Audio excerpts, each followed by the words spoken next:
Hello दोस्तों, कैसे हैं आप सब लोग और कैसी चल रही है आपकी तैयारी। दोस्तों, आज की क्लास में जो टॉपिक डिस्कस होगा दैट इज आईएसएलएम। गाइस, आज आईएसएलएम का पार्ट 2 डिस्कस हो रहा है। इससे पहले मैंने पार्ट 1 डिस्कस कर लिया है, जिसके अंदर हमने बेसिकली डिस्कस किया था कि किन रीजंस की वजह से आईएसएलएम थ्योरी को री इंट्रोड्यूस किया गया बाय 4 इकोनॉमिस्ट, जिनका नाम था हिग्स, हेंसन, लर्नर और जॉनसन। ये 4 इकोनॉमिक्स थे, जिनमें से हिग्स और हेंसन का काफी बड़े लेवल पे योगदान है हमारी आईएसएलएम थ्योरी पर। देखिए, आईएसएलएम थ्योरी ऐसा नहीं है कि सिर्फ हिग्स और हेंसन ने इंट्रोड्यूस करी थी, क्योंकि आईएसएलएम को ऑलरेडी पहले केन्स जो है अपनी बुक में डिस्कस कर चुके थे। एक्चुअली उन्होंने आईएसएलएम मॉडल को थोड़ा सा डिफरेंट नेम से डिस्कस किया था, जिसका नाम था goods market and money market. अब गुड्स मार्केट क्या होता है, मनी मार्केट क्या होता है? केन्स के अकॉर्डिंगली हमारी इकोनॉमी में जो नेशनल इनकम डिटरमाइंड होती थी वो गुड्स मार्केट इक्विलिब्रियम के बेसिस पर डिटरमाइंड होती थी, जिसके मेन कंपोनेंट्स होते थे कंजम्पशन एंड इन्वेस्टमेंट। मैं रिपीट कर रहा हूं, कंजम्पशन एंड इन्वेस्टमेंट। लेकिन एक प्रॉब्लम क्या थी केन्स की थ्योरी में कि वो जो इन्वेस्टमेंट मानते थे, उनके हिसाब से जो इन्वेस्टमेंट होती थी वो ऑटोनोमस होती थी। क्या होती थी? ऑटोनोमस होती थी केन्स के हिसाब से। जिसकी वजह से जिसकी वजह से जो गुड्स मार्केट होता था उसमें जो इन्वेस्टमेंट होती थी उसका इंटरेस्ट रेट से कोई लेने देना नहीं होता था। इसका मतलब ये हो गया कि केन्स के अकॉर्डिंगली जो नेशनल इनकम डिटरमाइंड होगी वो गुड्स मार्केट के बेसिस पे होगी, और इंटरेस्ट रेट जो डिटरमाइंड होगा वो मनी मार्केट के बेसिस पर होगा। और इंटरेस्ट रेट बेसिकली डिटरमाइंड जो मनी मार्केट पर हो रहा है, मनी मार्केट में दो कंपोनेंट्स आ जाते थे, एक मनी डिमांड और एक money supply. Technically money demand का मतलब हो जाता है कैश इन हैंड, और मनी सप्लाई का मतलब हो जाता है जो मार्केट में पैसा सर्कुलेट करवाना है। अब केन्स की थ्योरी के अकॉर्डिंगली अगर अगर हमें इंटरेस्ट रेट का डिटर्मिनेशन करना होता था, तो हम लोग उसको जो डिटरमाइन करते थे वो मनी मार्केट इक्विलिब्रियम के बेसिस पे करते थे, और जो इन्वेस्टमेंट होता था उसका इंटरेस्ट रेट से कोई लेना देना नहीं होता था, क्योंकि वो ऑटोनोमस होता था। तो इसके हिसाब से जो केन्स जिन बातों की वजह से क्रिटिसाइज हुए, यही वो बात थी कि केन्स के अकॉर्डिंगली गुड्स मार्केट और मनी मार्केट आपस में कभी भी साइमल्टेनियस बेसिस पे सॉल्व नहीं हो सकते थे। यही वो रीजन था जिसकी वजह से मिल्टन फ्रीडमैन ने सबसे पहले केन्स को क्रिटिसाइज करा, उनकी थ्योरीज को क्रिटिसाइज करा, उनके जो उन्होंने ग्रेट डिप्रेशन के रीजंस बताए थे कि ग्रेट डिप्रेशन क्यों आया, जो उन्होंने क्लासिकल थ्योरिस्ट के लूफॉल्स बताए थे, उन सारी चीजों को मिल्टन फ्रीडमैन ने क्रिटिसाइज करा।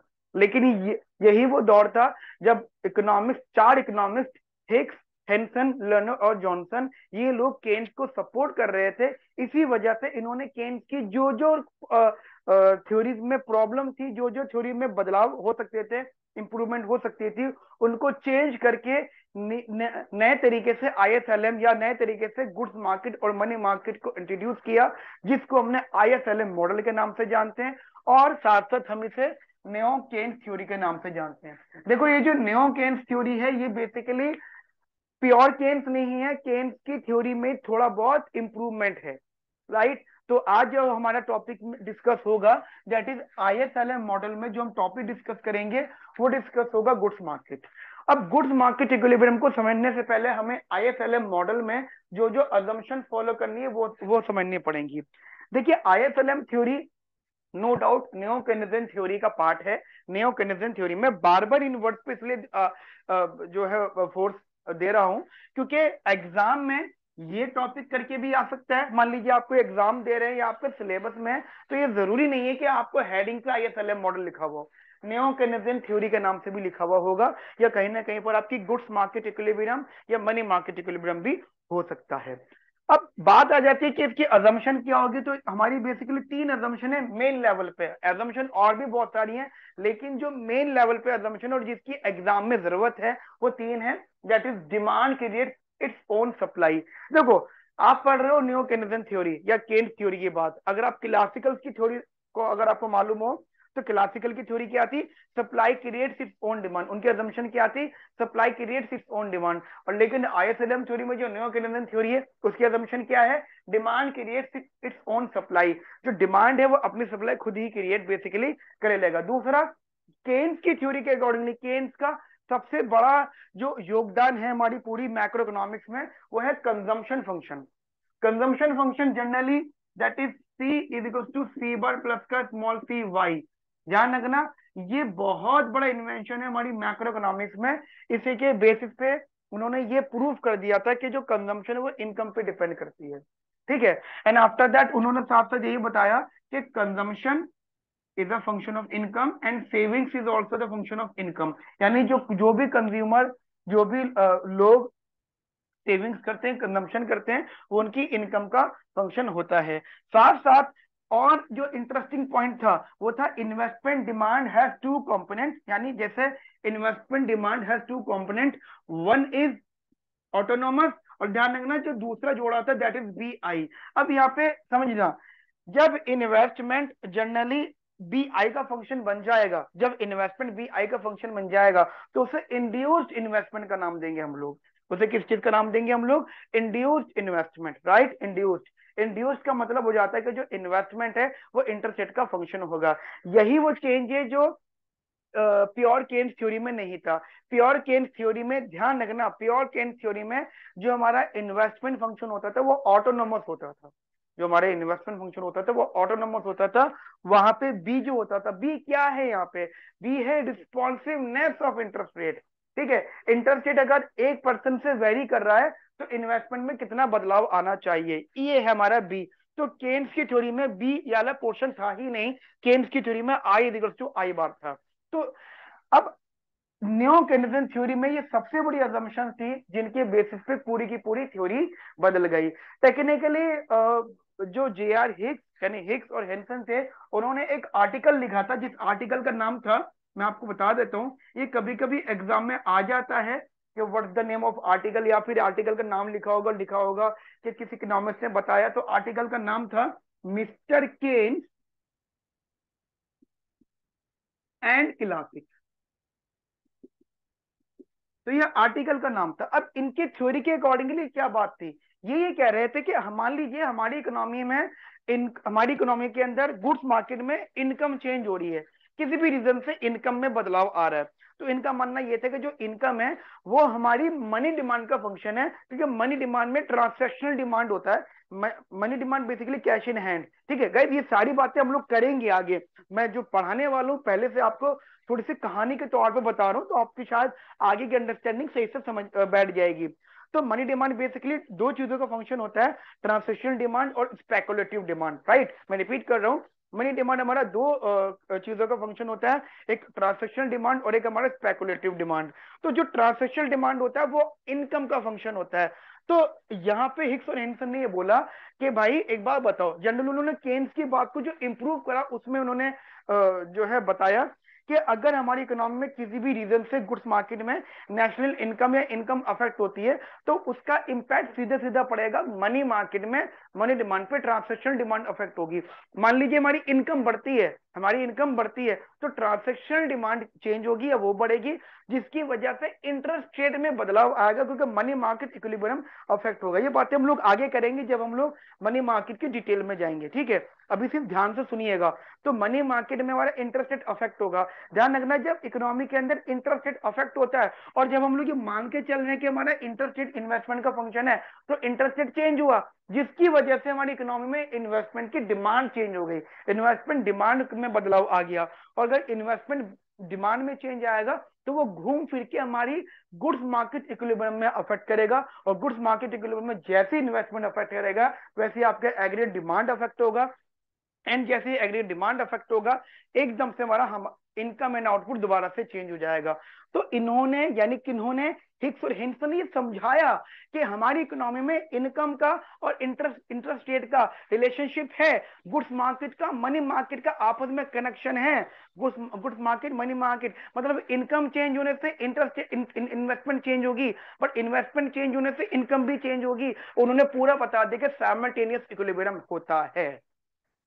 तो ये थ्योरी थी केन्स और मतलब हिक्स और हेंसन की, जो उन्होंने 1937 में, हिक्स हेंसन, मैं बता देता हूं आपको, हिक्स एंड हेंसन इन 1937, ये वो ईयर है जो ISLM मॉडल को का माना जाता है कि ये थ्योरी उस टाइम उस दौर में आई थी। तो आई होप आप लोगों को मेरी सारी बातें समझ में आ गई होंगी। तो जितनी मैंने आपको बातें बताई हैं, मेरी रिक्वेस्ट है कि वीडियो को रिवाइंड, वीडियो को फिर से प्ले करिए, रिप्ले करिए, और जो बातें मैंने आपको ओरल बताई है, इफ पॉसिबल फॉर यू, उन सबको एक जगह पे लिख लीजिए।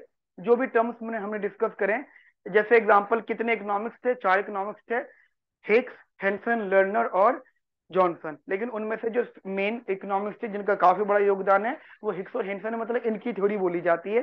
ठीक है, इनकी बुक, इनका आर्टिकल का नाम था मिस्टर केन्स इन क्लासिक्स, और ये उन्होंने 1937 में पब्लिश करा था, जिसके अंदर उन्होंने केन थ्योरी के जो जो चीजें क्रिटिसाइज हो रही थी उनमें इंप्रूवमेंट करके, संशोधन करके, बदलाव करके दोबारा से गुड्स मार्केट और मनी मार्केट को इंट्रोड्यूस करा, जो जो चीजें चेंज हो सकती है। अगर एग्जाम में क्वेश्चन आ जाता है कि induced investment concept introduced by, क्या इंड्यूस्ड इन्वेस्टमेंट, या इसे हम इंड्यूस्ड इन्वेस्टमेंट कहते हैं, इंड्यूस्ड इन्वेस्टमेंट। ठीक है, ये इंड्यूस्ड इन्वेस्टमेंट वाला जो कंसेप्ट है ये किसने बताया था? अगर एग्जाम में आ जाए, ऑब्जेक्टिव एग्जाम में, तो हिक्स हेंसन ने बताया था इंड्यूस्ड इन्वेस्टमेंट वाला टॉपिक। बात आ जाती है कि ऑटोनोमस इन्वेस्टमेंट का कंसेप्ट किसने बताया था? वो केन्स ने समझाया था। ऑटोनोमस इन्वेस्टमेंट का कंसेप्ट केन्स ने समझाया था। एक क्वेश्चन आ जाता है कि केन्स और न्यो केन्स में डिफरेंस क्या है? तो ध्यान रखना, अगर इन्वेस्टमेंट के बेसिस पे डिफरेंस बोलेंगे तो प्योर केन्स में इन्वेस्टमेंट ऑटोनोमस होती थी, और नियो केन्स में इन्वेस्टमेंट हमारी इंड्यूस्ड होती थी। तो ये दो चार बातें आप प्लीज अपने माइंड में रखिएगा कि जो जो इन्होंने बदलाव करे उनके बेसिस पे चीजें यहाँ पे चली। तो अभी जितना मैंने आपसे डिस्कस किया है, वीडियो को पॉज करके कॉपी पेस्ट कर लीजिए। जितना मैं एक बार हट जाता हूँ बोर्ड पे से, वीडियो को पॉज करके इसको कॉपी पेस्ट कर लीजिए। ठीक है, चलो हम आगे बात करते हैं। मैं इसको रफ कर देता हूँ।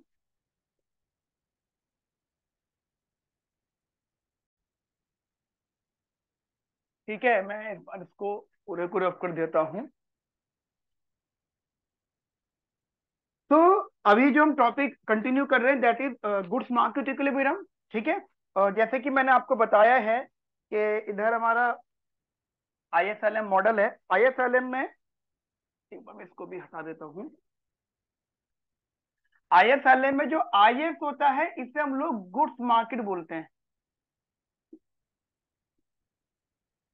और यहाँ पे जो LM होता है इसे हम लोग मनी मार्केट बोलते हैं। ठीक है, तो अगर मैं मनी मार्केट की बात कर रहा हूँ तो मैं LM की बात कर रहा हूँ, जो कि मैं बाद में बात करूंगा, और अगर मैं गुड्स मार्केट की बात कर रहा हूँ तो मैं IS की बात कर रहा हूँ। ठीक है, तो अगर हम बात करते हैं IS की, तो सबसे पहले सबसे जरूरी बात कि what is the full form of IS। ध्यान रखना, आई से जो डिनोट होता है वो इनकम होती है, और एफ से जो डिनोट होता है वो स्पेंडिंग्स होती है।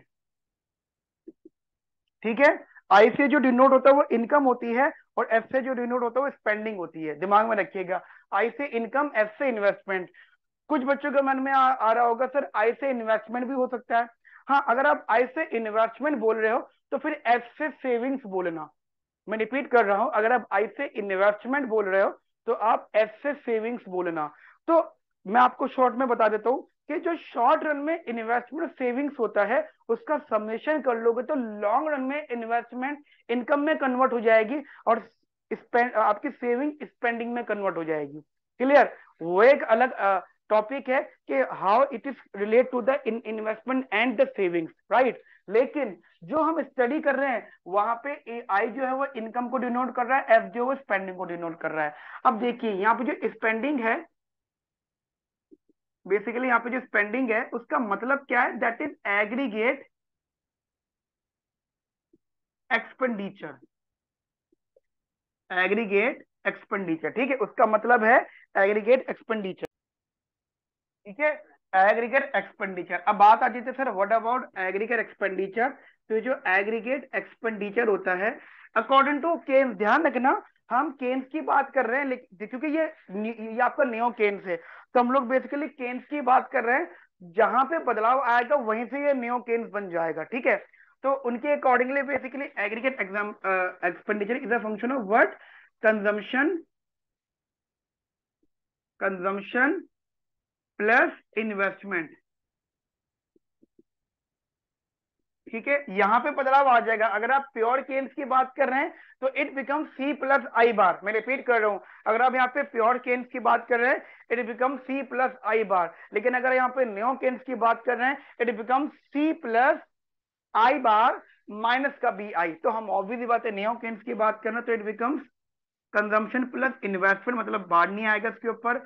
और थोड़ा बहुत इसको सिंप्लीफाई कर लो तो it becomes C bar plus का स्मॉल सी वाई, ठीक है, प्लस का आई बार माइनस का बी आई। अभी बहुत बेसिक लेवल पे हम लोग चल रहे हैं, ठीक है, बहुत ज्यादा बेसिक बेसिक लेवल पे चीजों को कर रहे हैं। अब दो बातें आ जाती हैं यहाँ पर। सबसे पहले इसके लिए समझ लीजिएगा एक बार, साइड में आप एक कंजम्पशन फंक्शन को समझ लीजिए। Consumption function is equal to small C bar plus का small C Y D. Generally वो वाई डी होता है, ठीक है, जनरली वो वाई डी होता है, तो मैं यहाँ पे वाई डी लगा रहा हूँ। अब पहले आप कंसेप्ट समझ लीजिएगा। यहाँ पे जो सी बार है ये ऑटोनॉमस कंजम्पशन है, ठीक है। सी बार जो है ये क्या है, ये ऑटोनोमस कंजम्पशन है। क्या है फ्रेंड्स, ये ऑटोनोमस कंजम्पशन है। ऑटोनोमस कंजम्पशन का मतलब होता है एक ऐसी कंजम्पशन जो कभी भी चेंज नहीं होती और वो पर्सन टू पर्सन डिपेंड करती है। Autonomous consumption person to person depend करती है। मैं आप लोगों को एक बात बताना चाहता हूँ, ये वो टॉपिक है जिसमें आज तक किसी को नोबेल नहीं मिला, और यही वो टॉपिक है जिसमें काफी सारे लोग रिसर्च में लगे हुए हैं। दो टॉपिक ऐसे हैं हमारे सबसे फेमस जिनमें काफी लोग लगे हुए हैं कि अगर वो मतलब नोबल रखा हुआ है सामने कि प्रूफ कर दो नोबल ले जाओ।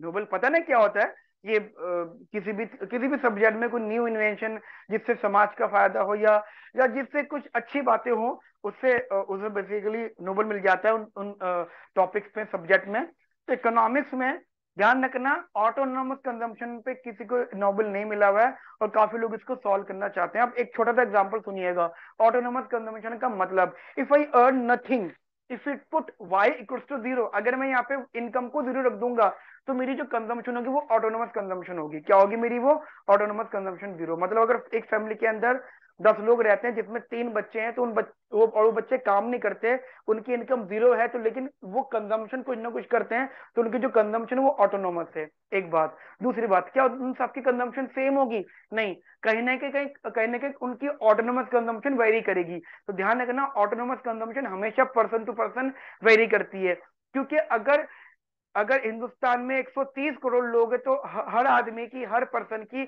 ऑटोनोमस कंजम्पशन अलग अलग होगी। ऐसी अगर पूरे विश्व में और भी बहुत सारे लोग हैं तो सबकी ऑटोनोमस कंजम्पशन अलग अलग होगी। तो ये बहुत इंपॉसिबल है कि ऑटोनोमस कंजम्पशन का कुछ भी कॉमन फैक्टर लेकर आ जाना, तो ये बहुत मुश्किल है। इसी वजह से जो मुश्किल है उन्होंने वहां पे इसको सी बार नाम दे दिया। तो अब जब भी होता है ये गिवन होता है, वो एक्सोजेनिकली गिवन होता है, वो अंडरस्टूड है कि भाई ये मान लो, ठीक है, एक बार सही में आ गई। उसके बाद में यहाँ पे जो स्मॉल सी है, ठीक है, यहाँ पे जो स्मॉल सी है that is marginal propensity to consume. इसका मतलब ये हो जाता है कि मैं अपनी इनकम का कितना प्रतिशत, कितना परसेंट कंजम्पशन पे लगाता हूँ। मान लीजिए मैं 100 रुपए कमाता हूँ तो 100 रुपए का कितना प्रतिशत मैं कंज्यूम करता हूँ। अगर मैं 80% यानी 80% कंज्यूम करता हूँ तो मैं 100 रुपए का 80 रुपया कंज्यूम करता हूँ। बाकी बचा वो जो 20 रुपया है, 20 रुपीज है, वो मैं सेव करता हूँ। एक छोटा सा कंसेप्ट होता है marginal propensity to consume plus marginal propensity to save, वो इज इक्वल टू 1 के बराबर होता है अगर आप इन दोनों को सम कर लेते हो, ठीक है। तो ये एमपीसी शो करता है कि आप अपने इनकम का कितना रुपया खर्च कर रहे हैं, कितना परसेंटेज खर्च कर रहे हैं, कंजम्पशन में लगा रहे हैं। अगर आपका एमपीसी 100/100% है, इसका मतलब है आप अपनी एंटायर इनकम को कंज्यूम कर रहे हो। It's mean your savings is nothing, right, clear. उसके बाद में यहाँ पर जो वाईडी है, YD basically known as disposable income. देखो ध्यान रखना, जो डिस्पोजेबल इनकम होती है वो जनरली, डिस्पोजेबल इनकम वो होती है जो हम काम करके अर्न करते हैं। मान लीजिए मैं कुछ वर्क कर रहा हूँ, जैसे मैं आप लोगों को पढ़ा रहा हूँ, ठीक है, और कहीं पर मैं किसी कोचिंग में पढ़ा रहा हूँ, सेमिकॉन क्लासेस में अगर मैं पढ़ा रहा हूँ, तो वहां से जो मुझे इनकम हो रही है वो डिस्पोजेबल इनकम है, क्योंकि वहां से जो मिल रही है, ठीक है, जनरली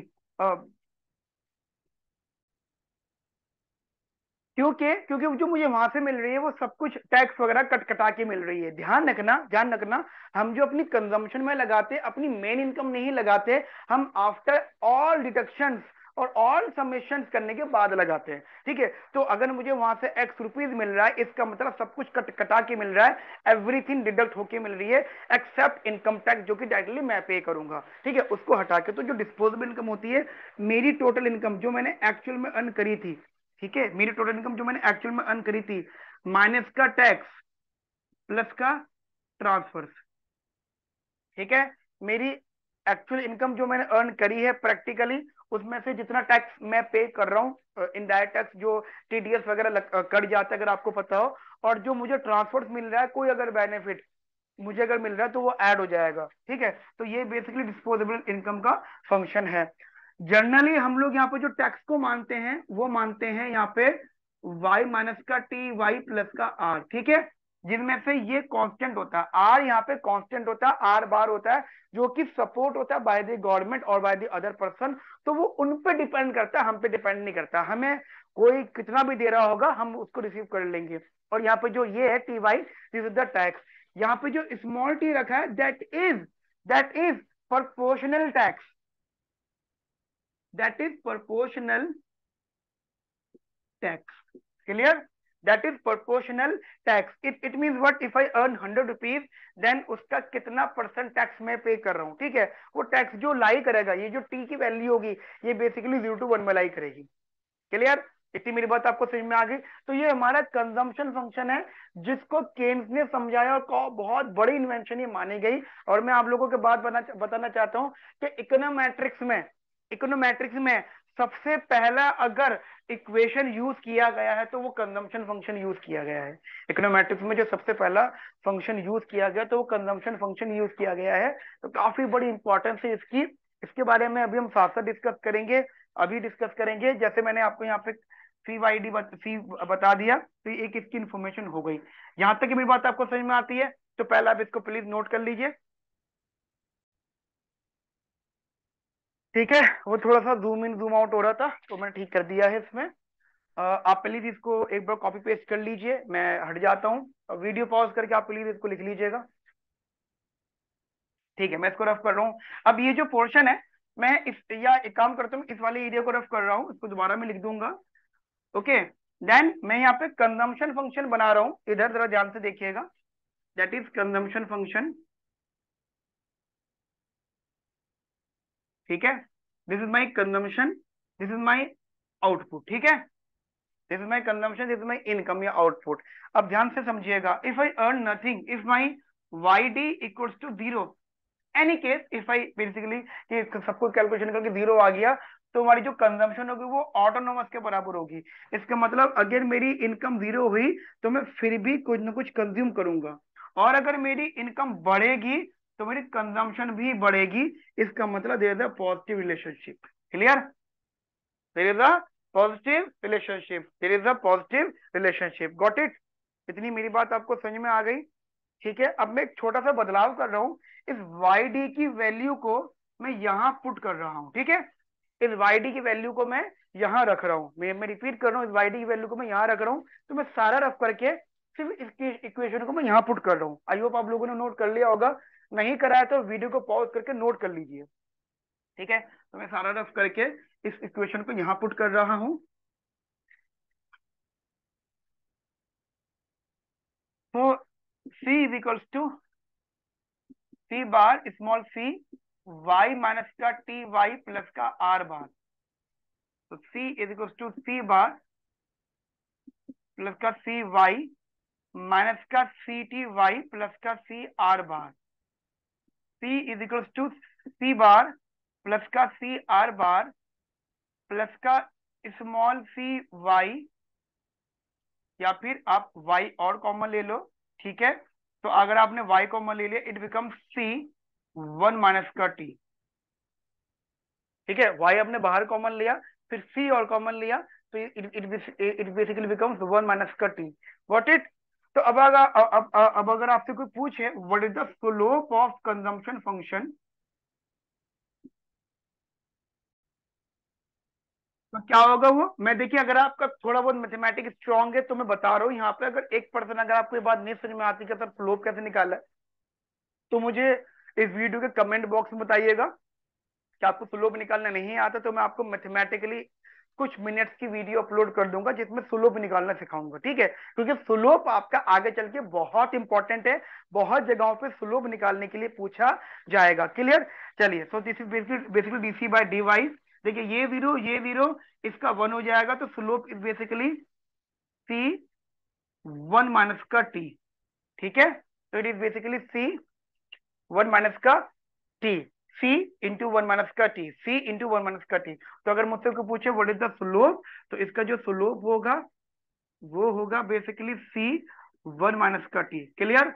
अब एक बात बताइएगा, एक छोटी सी बात, अगर सीओटी में बदलाव आता है तो स्लोप इसका चेंज होगा, ठीक है, सीओटी में अगर चेंज आता है तो इसका स्लोप में डेफिनेटली बदलाव आएगा। इतनी बात आपको समझ में आ गई? तो ये हमारा कंजम्पशन फंक्शन है, अभी इसका यूज हमारा अभी आगे आएगा। तो this is basically consumption function, इसे हम मानेंगे डायग्राम नंबर 1, ठीक है। आप प्लीज इसको कॉपी पेस्ट कर लीजिए, छाप लीजिए कॉपी में अपनी, मैं रफ कर देता हूँ यहाँ से, थोड़ा सा मैं उस वाले एरिया से यूज कर लेता हूँ यहाँ से। अब मैं थोड़ा सा ये सारे रफ कर रहा हूँ। देखिए अब ये कंजम्पशन फंक्शन हो चुका है, अगर आपने ये नोट नहीं करा तो वीडियो को बैक करके थोड़ा सा इसको पॉज करके फिर नोट कर लीजिएगा। ये मेरा कंजम्पशन फंक्शन आ गया। अब दूसरी बात आती है इंड्यूस्ड इन्वेस्टमेंट की। इंड्यूस्ड इन्वेस्टमेंट का काफी इंटरेस्टिंग रोल है। देखिए इन्वेस्टमेंट टॉपिक यहाँ पर भी है, नियो केन्स में भी है, प्योर केन्स में भी था, क्लासिकल्स में भी था। मैं आपको बताना चाहता हूँ इन्वेस्टमेंट बेसिकली वहां की जाती थी क्लासिकल में जहां पे प्रॉफिटेबल प्रोजेक्ट्स होते थे, ठीक है। Marginal efficiency of capital, I repeat, marginal efficiency of capital यानी एमईसी। तो पहले ना इंटरेस्ट रेट नहीं हुआ करता था वहां पे, प्रोजेक्ट की इंपॉर्टेंस हुआ करती थी पहले, मतलब प्योर केन्स की मैं बात कर रहा हूँ। तो वहां पे ना इन्वेस्टमेंट टर्म तो हम इन्वेस्टमेंट यूज करते थे, लेकिन हम ये कहते थे कि हम इन्वेस्टमेंट वहां करेंगे जहां पर प्रोजेक्ट प्रॉफिटेबल होगा, ठीक है, जहां पर प्रोजेक्ट प्रॉफिटेबल होगा। लेकिन अब बहुत बदलाव आया, बहुत चेंज आया। अब जो हम यहाँ पे इन्वेस्टमेंट यूज करते हैं वो यूज करते हैं I is equal to I bar minus का बी आई, ठीक है। जहां पे जो आई बार है वो ऑटोनॉमस है, जो बी है that is responsiveness of investment है। ध्यान रखना ये जो बी होगा ये हमेशा पॉजिटिव होगा, ये जो बी होगा ये हमेशा पॉजिटिव होगा। इसका रीजन बस इतना सा है, इसका रीजन बस इतना सा है क्योंकि इंटरेस्ट रेट में और इन्वेस्टमेंट में इनवर्स रिलेशनशिप है। इंटरेस्ट रेट में और इंटरेस्ट इन्वेस्टमेंट में इनवर्स रिलेशनशिप है। As interest rate increases investment demand will fall. यानी जो हम यहाँ पे इन्वेस्टमेंट की बात कर रहे हैं, this is the part of demand, it is investment demand, ID. You can take a subcontinent is ID, ठीक है। अब आईडी यहाँ पे रख सकते हो, इन्वेस्टमेंट डिमांड। तो किसी भी चीज, अब देखो जो इंटरेस्ट रेट होता है वो प्राइस ऑफ इन्वेस्टमेंट होता है। I repeat my self again, आप प्लीज इसको कहीं पर टॉप पे लिख लीजिएगा कि interest rate is the price of investment, okay. Interest rate is the price of investment, interest rate is the price of investment, right. तो अब बात यहाँ पे आ जाती है कि सर एक बात बताओ, अगर आप इसको पॉजिटिव ले रहे हो तो इसका इससे क्या एक्सप्लेन हो रहा है? इससे ये एक्सप्लेन हो रहा है कि ये वाला जो माइनस साइन है ये रिटेन रहेगा, ठीक है, ये वाला जो माइनस साइन है ये यहाँ पे बचा रहेगा बेसिकली, ठीक है। तो ये हमारा ऑटोनोमस है, ये इन्वेस्टमेंट स्पेंडिंग है। अगर मैं इसके डायग्राम की बात करता हूँ इधर, तो इसका डायग्राम कुछ इस प्रकार आएगा। तो that is investment, that is interest rate, ठीक है। इसका डायग्राम कुछ इस प्रकार है, investment and interest rate. I hope आप लोगों को क्लियरली दिख रहा होगा, ठीक है, investment and interest rate. So no doubt, अगर आप इसके स्लोप की बात करें तो सॉल्व करने के लिए आप देखिएगा इंटरेस्ट रेट और इन्वेस्टमेंट में इनवर्स रिलेशनशिप है, तो ये कुछ इस प्रकार बनेगा। तो this is the I is equal to I bar minus का बी आई। स्लोप अगर इसका कोई पूछे आपसे, स्लोप, मैं आपको ऑप्शन दे रहा हूँ, ठीक है, मतलब मैं आपको एक होमवर्क दे रहा हूँ, थोड़ा ऑप्शन में होमवर्क दे रहा हूँ। आप प्लीज इसका स्लोप निकाल के मुझे बताइएगा। कमेंट बॉक्स में बताओ इसका स्लोप क्या होगा, वीडियो पॉज करके। ठीक है, चलो मैं इसका स्लोप आपको बता देता हूँ। जनरली जो इसका स्लोप आपके पास रहेगा दैट इज 1 में माइनस का बी। ठीक है, दैट इज माइनस का 1 में बी, माइनस का 1 में बी, क्योंकि स्लोप का फॉर्मूला होता है D I by D Y. ठीक है, स्लोप का फॉर्मूला होता है D I by D Y, change in Y axis variable upon में change in X axis variable. ठीक है, D I by D Y, right. अच्छा, अब बात तो आ जाती है, तो कॉरस्पॉन्डिंगली मान लीजिएगा, मान लीजिए ये पॉइंट आ गया, तो यहाँ पे ये पॉइंट है ए, तो इस ए पॉइंट पे ये इन्वेस्टमेंट हो गया आई स्टार, और ये इंटरेस्ट रेट, और ये हमारा इन्वेस्टमेंट हो गया आई स्टार। यहां तक मेरी बात आपको समझ में आ गई। अब एक बात यहाँ पे आ जाती है कि अगर बी, जैसे कि मैंने बताया ये जो बी है, अब देखो यहां से एग्जाम में क्वेश्चन पूछे जाते हैं, ये जो बी है दैट इज इसका, जैसे आपको पता है कि स्लोप इसका दे रखा है हमें यहाँ पर माइनस का 1/b। सबसे पहले आपको ये समझना पड़ेगा कि जो माइनस है, this minus sign shows only direction,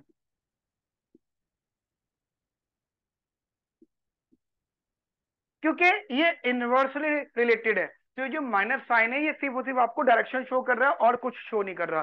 this minus sign only shows the direction, this minus sign only shows the direction. अब एक बार बताइएगा, अगर बी हमारा इंक्रीज करता है तो जो स्लोप है, स्लोप का फॉर्मूला क्या, 1 में बी, अगर ये इंक्रीज कर रहा है तो ये वैल्यू क्या होगी हमारी, कम।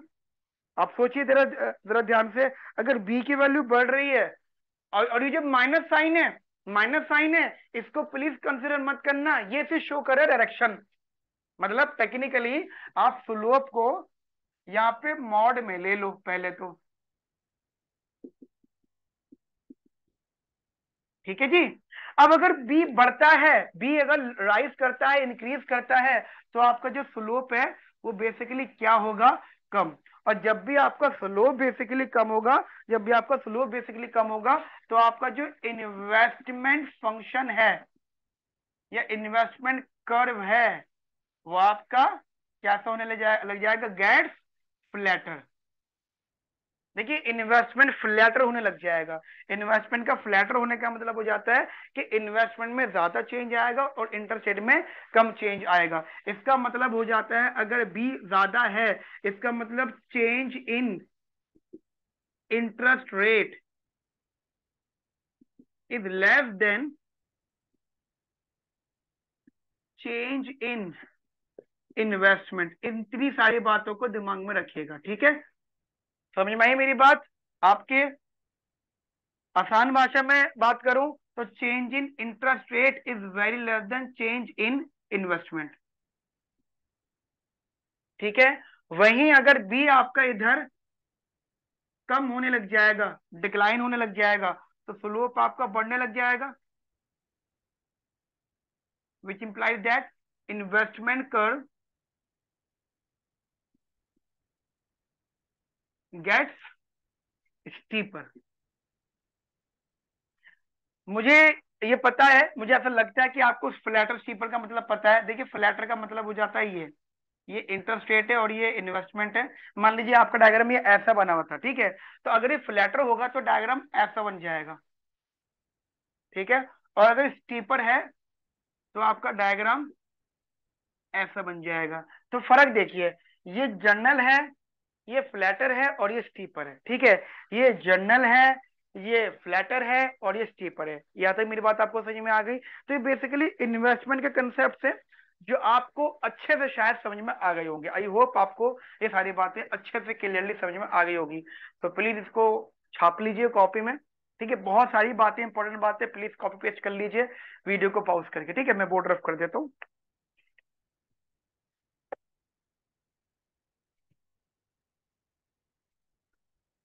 ठीक है, मैं ये बोर्ड रफ कर रहा हूँ और सारी इन्फॉर्मेशन जो मैंने आपको लिखवाई है, अगर आपने नहीं लिखी तो वीडियो पॉज करके लिख लीजिए।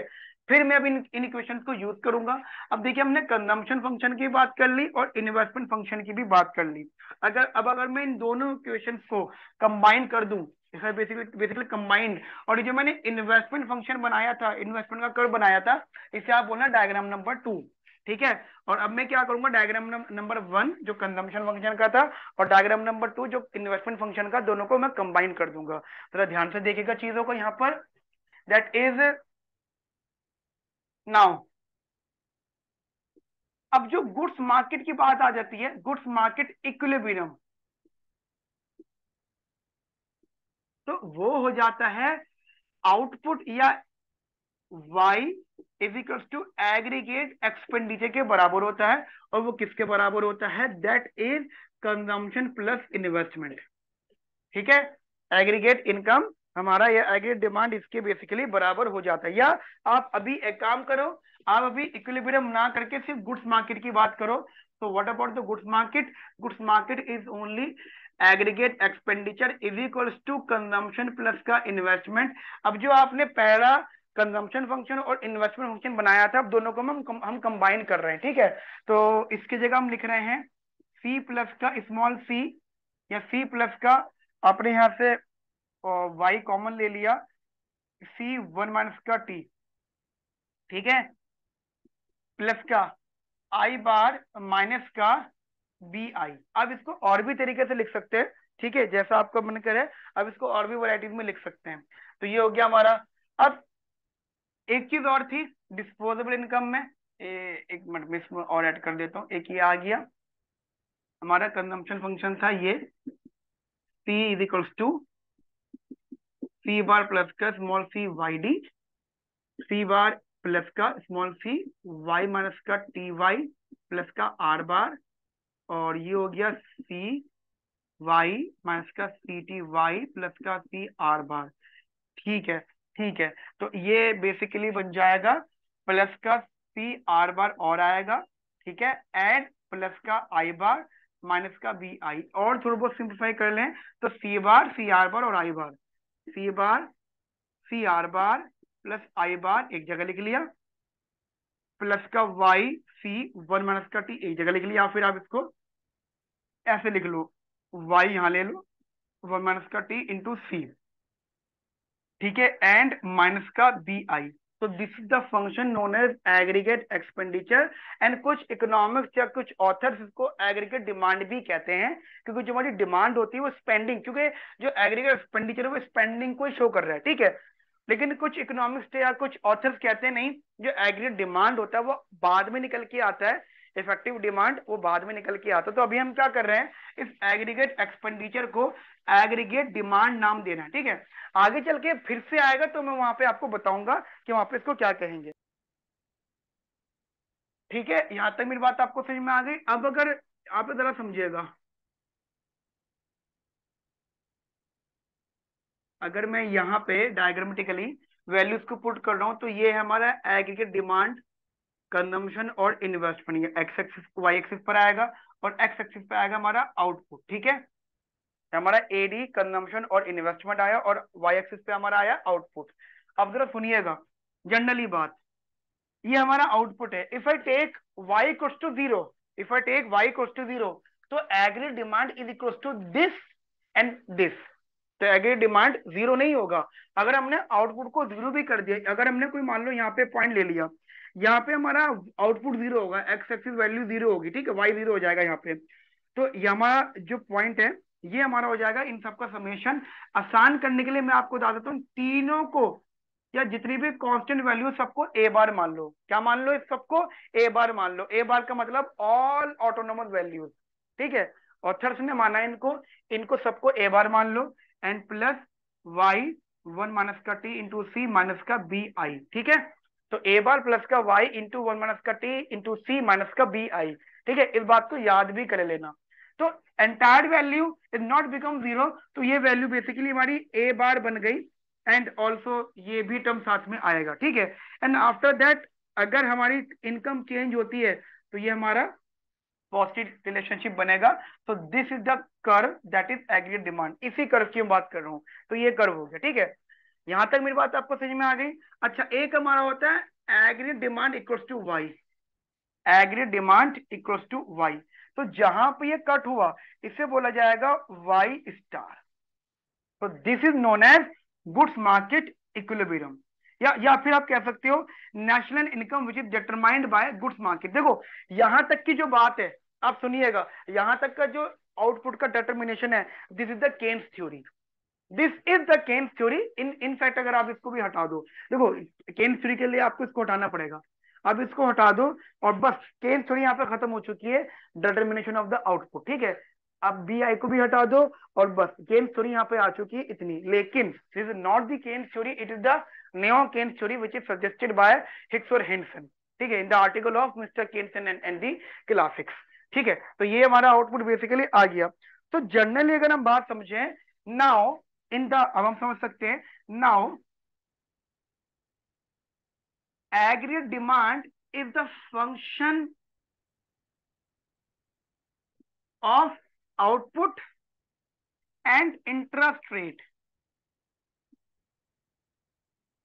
Aggregate demand is the function of output and interest rate। अगर एग्जाम में आप कंपैरिजन कर रहे हो between pure Keynes and neo Keynes, तो ध्यान रखना प्योर केन्स के हिसाब से जो एग्रीगेट डिमांड हुआ करता था वो सिर्फ इनकम का फंक्शन हुआ करता था, इंटरेस्ट रेट का फंक्शन नहीं हुआ करता था। लेकिन जो नियो केन्स है वो इंटरेस्ट रेट का भी फंक्शन है। अब जब ये इंटरेस्ट रेट का फंक्शन है तो ये जरूरी हो सकता है कि अब यह वाला इंटरेस्ट रेट मनी मार्केट से भी अफेक्ट हो। अभी के लिए मनी मार्केट की बात नहीं लाते, अभी हम सिर्फ क्या करते हैं, इन सबको कनेक्ट करते हैं और हम ये कहते हैं कि ये जो इंटरेस्ट रेट ये इन्वेस्टमेंट को अफेक्ट करेगा। ये जो इंटरेस्ट रेट है ये बेसिकली इन्वेस्टमेंट को अफेक्ट करेगा। जो इंटरेस्ट रेट है ये किसे अफेक्ट करेगा, इन्वेस्टमेंट को। मेरी यहाँ तक की बात आपको समझ में आती है? अब प्लीज पहले इतना लिख लीजिए और ध्यान रखना, हम यहाँ पे इन्फ्लेशनरी डिफ्लेशनरी वाली बात नहीं करेंगे, वो हमारी प्योर केन्स की बातें हैं, ठीक है। वेट एंड वॉच सारी बातें डिस्कस करूंगा मैं अपने सेशंस में, तो वो हमारी प्योर केन्स की बातें हैं। तो पहले आप इसको अंडरस्टैंडिंग बिठाइए, आप प्लीज इसको यहां तक लिख लीजिए, मैं फिर इसको रफ करता हूं, ठीक है। ठीक है, मैं इसको रफ कर रहा हूं क्योंकि जो मुझे बनाने हैं उसके लिए मुझे जो है एरिया की जरूरत पड़ेगी बोर्ड पर, राइट। नाउ अब आपने यहाँ पे इक्विलिब्रियम इक्वेशन बनानी है। Now take a goods market equilibrium, ठीक है, गुड्स मार्केट इक्विलिब्रियम। और वो क्या होता है, जनरली जो गुड्स मार्केट इक्विलिब्रियम होता है, ठीक है, ये आई थिंक आपको दिख नहीं रहा होगा, इंक थोड़ी सी, नाउ, ठीक है, now goods market equilibrium, it is what, it is basically equilibrium at y is equals to aggregate demand, ठीक है। This is y is equals to aggregate demand, ठीक है, it is y is equals to aggregate demand. And what is the aggregate demand here, this is C bar, CR bar, ठीक है, and I bar plus का y 1 minus का T into C minus का BI, ठीक है। Equilibrium पे y is equals to इस पूरी वैल्यू का आप a बार मान लीजिए, ठीक है, एंड y 1 माइनस का T इंटू C माइनस का BI, और आप y को यहां ले आइए, y माइनस का y इंटू 1 माइनस का T into C is equals to a bar minus का BI, y कॉमन ले लीजिएगा, यहां से बचा 1 माइनस का C प्लस का CT। थोड़ा सॉल्व कर लेंगे आप इसको, या आप इसको ऐसे भी कह सकते हैं 1 माइनस का C इंटू 1 माइनस का T is equals to a bar minus का BI, और y इज इक्वल टू करोगे तो it becomes a bar minus का BI अपॉन में 1 माइनस C ब्रैकेट 1 माइनस का T। So guys, this is what? This is the equation of IS curve, ठीक है, इसे हम कहते हैं इक्वेशन ऑफ IS कर्व, ठीक है। यही हमारी इक्वेशन ऑफ IS कर्व है। It is basically shows the IS equation shows the, it shows the inverse relationship, it shows the inverse relationship between interest rate and output. It shows the inverse relationship between interest rate and output. It shows the inverse relationship between interest rate and output, right? अब यहां तक तो हमारी बात चलो सही है, यहां तक आप समझ में आ गया आपको। ठीक है, क्या सर ये क्या होता है? Now the importance is basically what, कि इसका डायग्राम कैसे बनेगा। ठीक है, तो मैं जरा डायग्राम बना रहा हूँ। डायग्राम के लिए इतना स्पेस मेरे लिए काफी है। आप जरा डायग्राम को मेरे साथ में बनाइएगा। ठीक है, डायग्राम के लिए एक तो आप बना लीजिएगा इधर, दूसरा पेन ले लेता हूँ।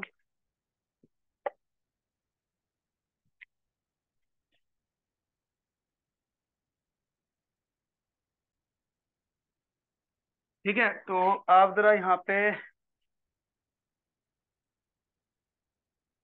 बना लीजिएगा मेरे साथ में। दिस इज वाई, तो और ऊपर से हम बना सकते हैं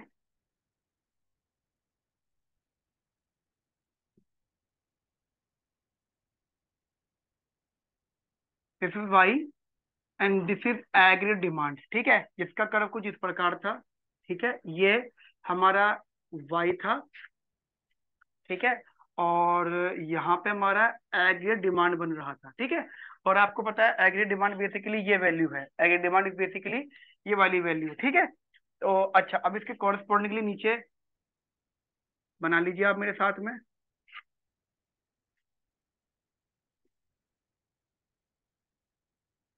this is Y, this is interest rate, right. और इसके साथ में यहां बना लीजिएगा investment function, investment demand function. This is investment and interest rate. Clear है इतनी बात? देखिए, ये जहां पे इक्विलिब्रियम आया, आप उस पॉइंट को y1 मान लीजिए। और जनरली यहाँ पे एक इन्वेस्टमेंट डिमांड फंक्शन है जो आई बार माइनस का बी आई था। ठीक है, एक इन्वेस्टमेंट डिमांड फंक्शन जो मैंने अभी, देखो ये फर्स्ट डायग्राम था। ठीक है, और सेकंड कंजम्पशन फंक्शन था जिसको मैंने मिला के एडी वाला बना दिया था। ठीक है, ये हमारा सेकंड या थर्ड जो आप मान सकते हो, ये हमारा फाइनल डायग्राम है। तो यहाँ पे मैं इन्वेस्टमेंट फंक्शन ले रहा हूँ, मान लीजिए ये। तो this is my investment function. और आप क्या करो, रैंडमली कोई इंटरेस्टेड मान लो I1, जिसको आप कॉरस्पॉन्डिंगली I1 और यहां मान लो। ठीक है, इतनी बात समझ में आती है आपको मेरी? इतनी बात क्लियर है गाइस? आप लोगों को समझ में आ गई? अब आप के सामने ये फंक्शन दे रखा है। मैं एक काम कर रहा हूँ, मैं सारी इक्वेशन को रफ कर रहा हूँ, सिर्फ एडी आई एस की इक्वेशन छोड़ूंगा यहाँ पे। देखिए मेरे पास यहाँ पे एक टर्म बचा है, that is A D is equals to A bar plus का small C Y one minus का टी माइनस का बी आई। अब बात होगी इंटरेस्ट रेट की, इंटरेस्ट रेट की अब यहाँ पे बात होगी। ठीक है, अब मुझे एक बताओ, अगर इंटरेस्ट रेट कम होता है तो जनरली एग्रीगेट डिमांड क्या होगी? बढ़ेगी। अगर इंटरेस्ट रेट कम होता है तो एग्री डिमांड बढ़ेगी। आप इसको ऐसे भी समझ सकते हो, अगर इंटरेस्ट रेट कम हुआ तो यहाँ पे इन्वेस्टमेंट बढ़ रही है, और इन्वेस्टमेंट किसका फंक्शन होता है? एडी का फंक्शन होता है। AD equal to C plus I, आप आसान से भी समझ सकते हैं। तो ये इन्वेस्टमेंट बढ़ने से आपका एडी बढ़ गया। अब एडी बढ़ने का मतलब होता है एडी शिफ्ट अप। एडी कहाँ हो जाएगा? अप की साइड शिफ्ट हो जाएगा। तो मान लीजिए आपका एडी शिफ्ट हो गया अप की तरफ। ठीक है, ये वाला था आपका AD1 और ये होगा आपका AD2। तो क्योंकि आपका इंटरेस्ट रेट कम हुआ जिससे आपका इन्वेस्टमेंट बढ़ गया, क्योंकि जब मार्केट में इंटरेस्ट रेट कम होता है तो more people are interested to take a money from the market. ठीक है, मार्केट से पैसा लेने की कोशिश करते हैं। तो मान लीजिए मार्केट में पैसे का प्राइस कम हो गया, इन्वेस्टमेंट के प्राइस को इंटरेस्ट रेट बोलते हैं, इन्वेस्टमेंट के प्राइस को इंटरेस्ट रेट बोलते हैं, इन्वेस्टमेंट के प्राइस को इंटरेस्ट रेट बोलते हैं। तो किसी भी चीज का प्राइस कम होता है तो उसकी डिमांड बढ़ जाती है, because more of the people are interested to to take that commodity. ठीक है, तो यहाँ पे इन्वेस्टमेंट बढ़ गई जिससे आपका एडी बढ़ गया, एडी आपका अपशिफ्ट हो गया, जिसकी वजह से क्या हुआ, ये आपका पहले y1 इक्विलिब्रियम था और अब आपका एक दूसरा इक्विलिब्रियम आएगा दैट इज y2, और कॉरस्पॉन्डिंगली आपका यहाँ आ गया y2। अब इसका इंपैक्ट देखिएगा, ये आपका इंटरेस्ट रेट कम हुआ था तो आपका इन्वेस्टमेंट फंक्शन बन गया था। तो ध्यान रखना, जो आपका इंटरेस्ट रेट कम हुआ था, मान लीजिए ये I2 पे हुआ था, तो आपका इन्वेस्टमेंट डिमांड फंक्शन बेसिकली यहाँ पे बढ़ गया था। अब इसी के कॉरस्पॉन्डिंगली आप यहाँ बना लो, मान लीजिए आपने यहाँ एक पॉइंट ले लिया, तो पहले पॉइंट यह वाला था इक्विलिब्रियम नंबर 1, ये इक्विलिब्रियम नंबर 2। अब इन दोनों पॉइंट्स को ज्वाइन कर दो, So it basically represents the downward sloping diagram, and this is known as IS equation.